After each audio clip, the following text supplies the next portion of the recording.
1000 bommen en granaten, een struikeldraad, een schietgeweer met bajonet, 2 mitrailleurs en bokshandschoenen, een land vol mijnen en een oorlogsvloot, handen vol honkbalknuppels, pak ransel, de guillotine, een linkse hoek, een hoek, op de gang, achter het behang, een preek, galg en rad, valkuilen, een kwaad geweten, 3 dozijn nekschoten,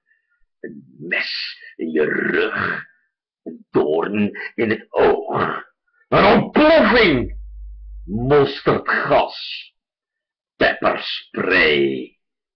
een sisser, het bereiden van een galgenmaal en andere fijne menselijke trekjes.